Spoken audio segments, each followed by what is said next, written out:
Hello friends, आप लोग कैसे हैं। हमारे यूट्यूब चैनल पे आपका स्वागत है। तो इस वीडियो में हम अब हिंदी के असाइनमेंट के बारे में बात करेंगे।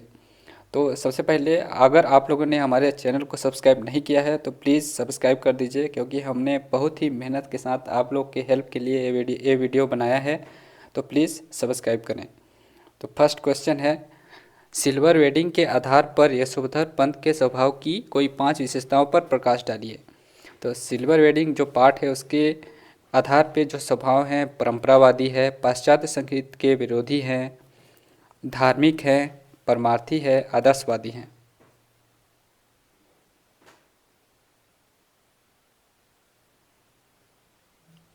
प्रश्न नंबर दूसरा है, कविता के उन उपमानों को स्पष्ट कर लिखे जिनके कारण इस कविता को गांव की सुबह का चित्र कहा जाता है। तो ऐसा उषा कविता के उपमान निम्नलिखित हैं। 4 उपमान दिए गए हैं, आप लिख सकते हैं देख के। प्रश्न नंबर 3 है, इंद्र सेना सबसे पहले गंगा मैया की जय क्यों बोलती है। नदियों का भारतीय सामाजिक सांस्कृतिक परिवेश में क्या महत्व है। उत्तर है, इंद्र सेना सबसे पहले गंगा मैया की जय इसलिए बोलती है क्योंकि भारतीय संस्कृति में सबसे पावन जो नदी है वो गंगा है। तो और जिसका महत्व ये है कि जो जितने भी हमारे तीर्थ स्थल हैं, चाहे वो हरिद्वार हो, ऋषिकेश हो, बनारस हो, उज्जैन हो, वो सब गंगा के किनारे ही बसे हुए हैं। तो चौथा क्वेश्चन है, पत्रकारिता के आयाम को संक्षेप में समझाइए। तो यहाँ पे पत्रकारिता के आयाम हैं संपादकीय, फोटो पत्रकारिता, कार्टून कोना, रेखांकन या कार्टोग्राफ। तो संपादकीय में जो लेखक होता है वे अपने विचार प्रकट करते हैं विभिन्न समाचारों पर, घटनाओं पर, तो वो कहलाता है संपादकीय।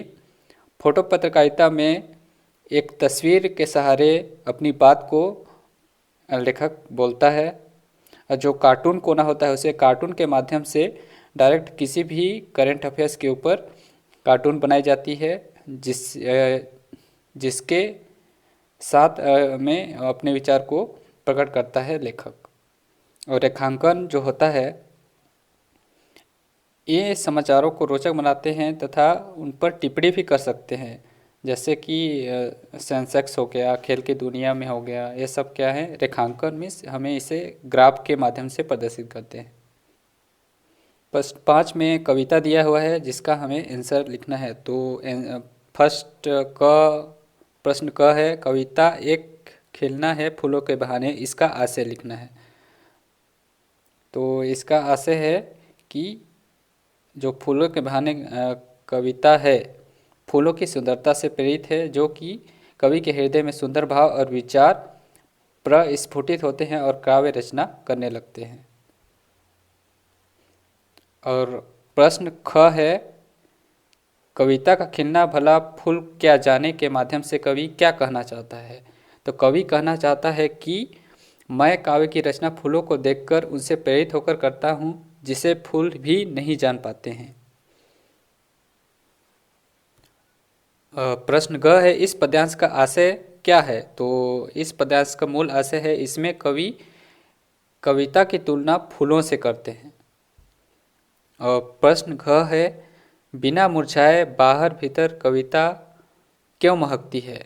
तो इसलिए महकती है क्योंकि कविता की रचना होने के बाद यह लोगों के दिलों व जुबान में अनंत काल तक जीवित रहती है।